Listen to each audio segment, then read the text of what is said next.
नमस्कार, आपके साथ हूं मैं खुशबू मनोरमा मिश्रा। आईपीएल 2026 का सीजन जारी है और सभी टीमें प्लेऑफ में पहुंचने के लिए जोर लगा रही है। मौजूदा सीजन में अधिकतर टीमों ने 7 मैच खेल लिए हैं, लेकिन कुछ खिलाड़ी ऐसे हैं जो अब तक उम्मीद के अनुरूप प्रदर्शन नहीं कर सके हैं। फ्रेंचाइजीज ने इन पर काफी उम्मीदों से पैसे लगाए, लेकिन ये नीलामी में तो सुपरस्टार रहे, लेकिन मैदान पर बेअसर साबित हुए। आखिर इनके फीके प्रदर्शन की वजह क्या है और क्या ये माना जा सकता है कि अच्छे खिलाड़ी कीमत से नहीं बल्कि मैदान पर प्रदर्शन से योग्य साबित होते हैं? हालांकि कुछ खिलाड़ी इस सीजन में अपने दमदार प्रदर्शन के बूते खूब सुर्खियां बटोर रहे हैं।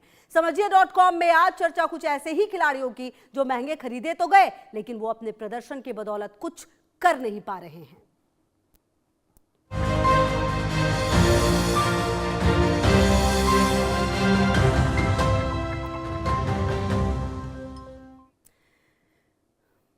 तो आईपीएल 2026 का सफर लगभग आधा तय हो चुका है। कुछ खिलाड़ी इस सीजन अपने दमदार प्रदर्शन के बूते खूब सुर्खियां बटोर रहे हैं। हालांकि कुछ खिलाड़ी ऐसे भी हैं जिनके लिए फ्रेंचाइजीज ने करोड़ों रुपए की बोली लगाकर उन्हें टीम में शामिल किया था, लेकिन अब प्रदर्शन निराशाजनक ही रहा है। सबसे पहले बात करते हैं कैमरन ग्रीन की। जी हां, कैमरन ग्रीन की आप बात करें, ऑस्ट्रेलिया के ये ऑलराउंडर हैं।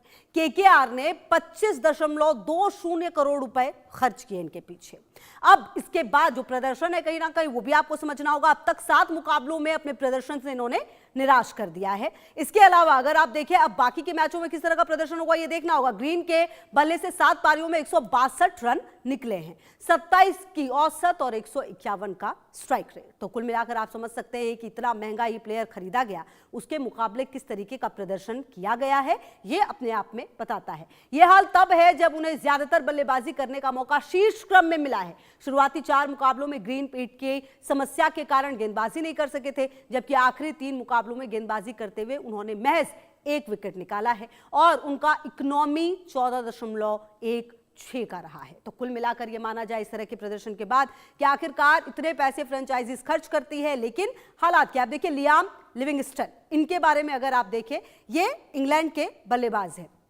सनराइजर्स हैदराबाद ने 13 करोड़ रुपए में इनको खरीदा। उम्मीद थी कि तूफानी बल्लेबाजी से अकेले के दम पर मुकाबलों का रुख पलटेंगे। फिलहाल इस सीजन में बुरी तरह से संघर्ष करते हुए नजर आए हैं। उन्होंने 2 मुकाबलों में बल्लेबाजी करने का मौका मिला उन्हें, जिसमें उन्होंने सिर्फ 15 रन बनाए हैं। तो कुल मिलाकर अगर आप उनके इस प्रदर्शन को देखें और समझें तो आप देखेंगे कि एक और जो पूरी परिस्थिति है वो बिल्कुल भी विपरीत लगती है। अब देखिए कार्तिक शर्मा की भी हम बात करेंगे, लेकिन उससे पहले आपको बता दें कार्तिक शर्मा के बारे में। चेन्नई सुपर किंग्स के ये विकेट कीपर हैं। जी हाँ, विकेट कीपर बल्लेबाज नीलामी पर कई फ्रेंचाइजीज से जंग लड़ने के बाद 14.20 करोड़ रुपए में ये खरीदे गए। हर किसी की नजरें कार्तिक की बल्लेबाजी पर थी। आईपीएल 2026 में अब तक बल्ले से कुछ खास कमाल नहीं दिखा सके। कार्तिक ने 3 मुकाबलों में महज 25 रन ही बनाए। इनका स्ट्राइक रेट 119 का रहा है। तो ये भी कहीं ना कहीं एक रिकॉर्ड है और ये बताता है कि इस तरह के प्लेयर्स जिन पर इतने पैसे खर्च किए जाते हैं, आखिरकार वो किस तरह का प्रदर्शन करते हैं। Finn Allen, Kolkata night Riders ने 2 करोड़ रुपए खर्च किए इनको खरीदने के पीछे। एलन ने T20 विश्व कप 2026 में सिर्फ 33 गेंदों में शतक लगाया था और उसके बाद चर्चा में काफी आ गए थे। आईपीएल 2026 में तूफानी बल्लेबाजी देखने को हर कोई बेकरार था, लेकिन न्यूजीलैंड का यह बल्लेबाज उम्मीदों पर खरा नहीं उतरा। एलन ने 5 पारियों में 16.20 की औसत से महज 81 रन ही बनाए। सलामी बल्लेबाज के तौर पर खेले, मगर बड़ी पारी नहीं खेल पाए हैं। तो कुल मिलाकर ये जो प्लेयर्स की फहरिस्त है जो एक के बाद एक आपको बता रहे हैं, ये बताने के लिए काफी है कि भरोसा किया जरूर जाता है, लेकिन उस पर उम्मीद कितना देखिए आप पूरा कर पाते हैं। गैलन फिलिप्स एक और प्लेयर जिनका नाम काफी ज्यादा है, आपने नाम इनका सुना भी होगा। न्यूजीलैंड के ये बल्लेबाज हैं गैलन फिलिप्स, और अब इनके अगर आप रिकॉर्ड की बात करें, तूफानी बल्लेबाजी के लिए मशहूर है।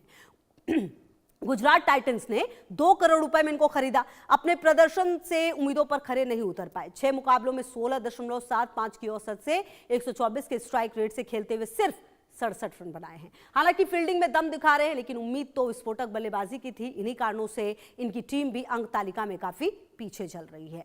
तो आपने एक के बाद एक कई प्लेयर्स को देखा है, समझा है, इनके प्रदर्शन को देखा है। अब समझना यह भी होगा कि आखिरकार जो फ्रेंचाइजीज इतना लड़ती हैं, क्योंकि आपने देखा होगा कई बार बेटिंग में जब आमने सामने टीम होती है तो एक एक प्लेयर के लिए करोड़ों करोड़ों रुपए की जो बोली लगती है वो बढ़ती चली जाती है। लेकिन उसके बाद अगर इस तरह का प्रदर्शन होगा तो आखिरकार जो फ्रेंचाइजीज है उन्हें काफी झेलना पड़ता है, जो टीम है उसको सफर करना पड़ता है।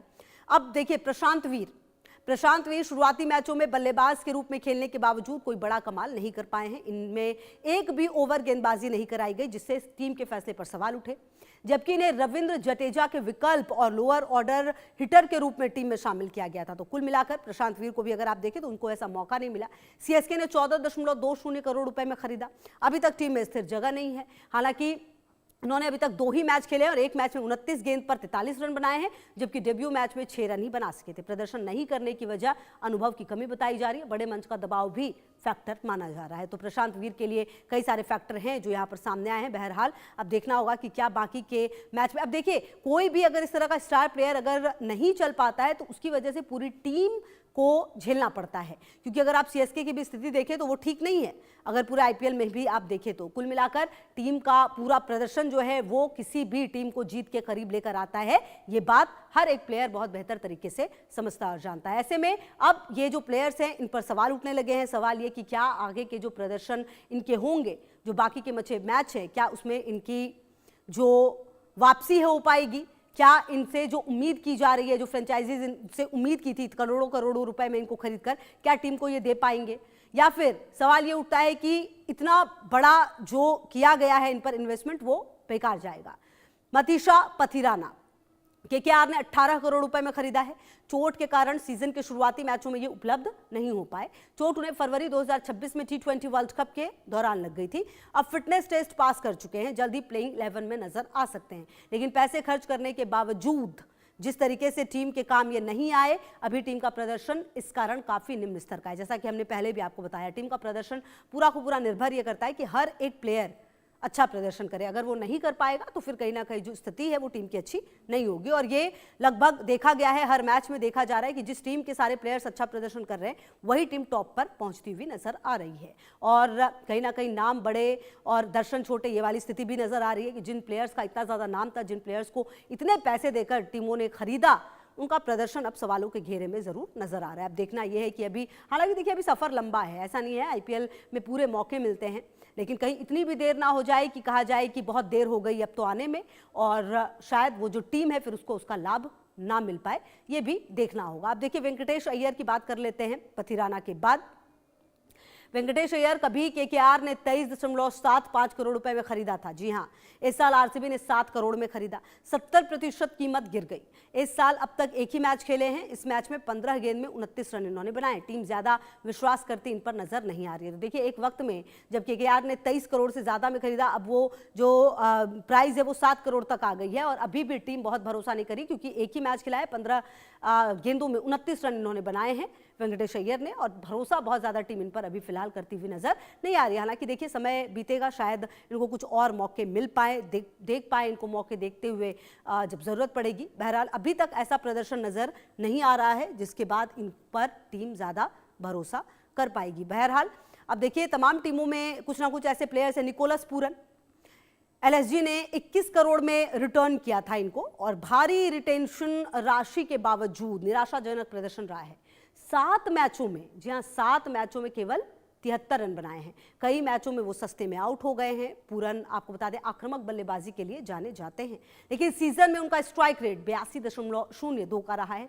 एलएसजी की टीम अंक तालिका में निचले पायदान पर है। पूरन का फॉर्म टीम के लिए बड़ी चिंता का सबब बनता हुआ जा रहा है। देखिए बहुत जरूरी होता है जब आप एक ऐसा प्लेयर आपका फॉर्म में आए तभी आप जीत पाते हैं। अगर इंडिया ने भी समझिए आप T20 वर्ल्ड कप जीता था इस बार का, तो उसके पीछे बहुत बड़ा कारण ये था कि अभिषेक की वापसी हुई थी, क्योंकि पूरे टूर्नामेंट में वो चल नहीं पाए थे। तो इसीलिए बहुत जरूरी होता है आपके स्टार प्लेयर का वापस आना, फॉर्म में वापस आना, तभी टीम के लिए वो अच्छा प्रदर्शन कर पाते हैं। वही निकोलस पूरन के लिए भी यही बात है कि अगर वो फॉर्म में नहीं आए तो कहीं ना कहीं टीम के लिए ये चिंता बढ़ सकती है, जो कि अभी फिलहाल तो आते हुए नजर नहीं आ रहे। स्ट्राइक 82.02 है, जबकि बड़े ही अच्छे प्लेयर माने जाते हैं, और ये एलएसजी भी अंक तालिका में काफी पीछे नजर आ रही है। तो कुल मिलाकर तमाम वो प्लेयर हैं जिनकी फहरिस्त सामने आ रही है। बहरहाल देखना ये है कि जब ये फहरिस्त सामने आ रही है तो क्या जो टीम है वो भरोसा कर पाएगी। ऋषभ पंत, अब निकोलस पूरन के बाद बात ऋषभ पंत की कर लेते हैं। ऋषभ पंत के लिए आईपीएल 2026 का सीजन अब तक का मिला जुला रहा है। वो इस सीजन में लखनऊ सुपर जायंट्स की कप्तानी कर रहे हैं। गौरतलब है लखनऊ ने उन्हें 27 करोड़ की राशि देकर रिटेन किया, जिससे वो आईपीएल इतिहास के सबसे महंगे खिलाड़ी बने हुए हैं। जी हाँ, लेकिन ऋषभ पंत की अगर आप बात करें तो एक ऐसे प्लेयर जिनके साथ काफ़ी सारी चीज़ें हुई हैं, लेकिन उसके बावजूद उन्होंने वापसी की। लेकिन पंत ने इस सीज़न की शुरुआत ओपनर के तौर पर की। पिछले कुछ मैचों से वो नंबर 3 पर बल्लेबाजी कर रहे हैं। 7 मैचों में 147 रन बना पाए हैं। इनके कंधे पर विकेट कीपिंग और कप्तानी का बोझ भी है, लेकिन टीम अंक तालिका में संघर्ष कर रही है। कोच जस्टिस लैंगर ने उनके शॉट सिलेक्शन और फॉर्म पर चिंता जताई है। पंत की खराब फॉर्म लखनऊ के लिए निश्चित तौर पर चिंता का विषय है। अब देखिए, कुल मिलाकर यही बात है, जो ये प्लेयर हैं जितनी ज्यादा संख्या में किसी टीम में है वो उतना ज्यादा खराब है, क्योंकि अगर इनका फॉर्म नहीं वापस आएगा तो कहीं ना कहीं टीम के लिए ये चिंता है और टीम लगातार नीचे चलती जाएगी, परफॉर्मेंस नहीं हो पाएगी। और इसीलिए ये सवाल उठने लगे हैं कि जिस तरीके के दाम देकर इनको खरीदा गया, इनको रिटेन किया गया, वो उस तरीके का परफॉर्म नहीं कर पा रहे हैं। क्या आने वाले समय में जो ये टीम फ्रेंचाइजीज हैं उनको सोचना पड़ेगा, उनको देखना पड़ेगा किसी भी प्लेयर को रिटेन करने से पहले, किसी भी प्लेयर को खरीदने से पहले, और आखिरकार फिर पैमाना क्या होगा। क्योंकि देखिए, कई ऐसे प्लेयर हैं जिनको वर्ल्ड कप देखकर रिटेन किया गया, कई ऐसे वर्ल्ड कप प्लेयर हैं जिनको वर्ल्ड कप में प्रदर्शन देखने के बाद उस कीमत पर खरीदा गया, जिसमें कई बाहर के भी प्लेयर्स हैं, तो उनका प्रदर्शन भी नहीं आ रहा है। तो ऐसे में सवाल उठते हैं। जी हाँ, मंगेश यादव, अगर आप इस नाम को देखें, आईपीएल 2026 के दौरान सबसे बड़े सरप्राइज पैकेज के रूप में ये रहे हैं मंगेश यादव। मध्य प्रदेश के इस अनकैप्ड खिलाड़ी को रॉयल चैलेंजर्स बेंगलुरु ने भारी भरकम कीमत पर खरीद कर सबको चौंका दिया था। बेस प्राइस 30 लाख, लेकिन आरसीबी ने 5.20 करोड़ में खरीदा। नेट प्रैक्टिस में उनके 140 प्लस की गति और सटीक यॉर्कर ने दिनेश कार्तिक और टीम मैनेजमेंट को काफी प्रभावित किया। वो फिलहाल बेंच पर अपनी बारी का इंतजार कर रहे हैं। जी हाँ, मंगेश यादव, आप देखिए, सनराइजर्स हैदराबाद और आरसीबी के बीच कड़ी बीटिंग हुई थी इनको लेकर। बेस प्राइस से 17 गुना ज्यादा कीमत में इनको खरीदा गया। मंगेश यादव यश दयाल के बैकअप या फिर विकल्प के तौर पर टीम में शामिल है। आरसीबी की प्लेइंग 11 में अभी डेब्यू करने का मौका नहीं मिला है। टीम फिलहाल अपने अनुभवी गेंदबाजों के साथ ही जा रही है। लेकिन आप समझिए कि जिस तरीके से इनकी बीटिंग हुई थी दो टीमों के बीच में, वो काफी चर्चा का विषय भी रही। बहरहाल अब देखना यह है कि मंगेश पर जो भरोसा जताया गया, क्या उनको वो अच्छा, कई प्लेयर्स तो ऐसे भी हैं जिनको मौका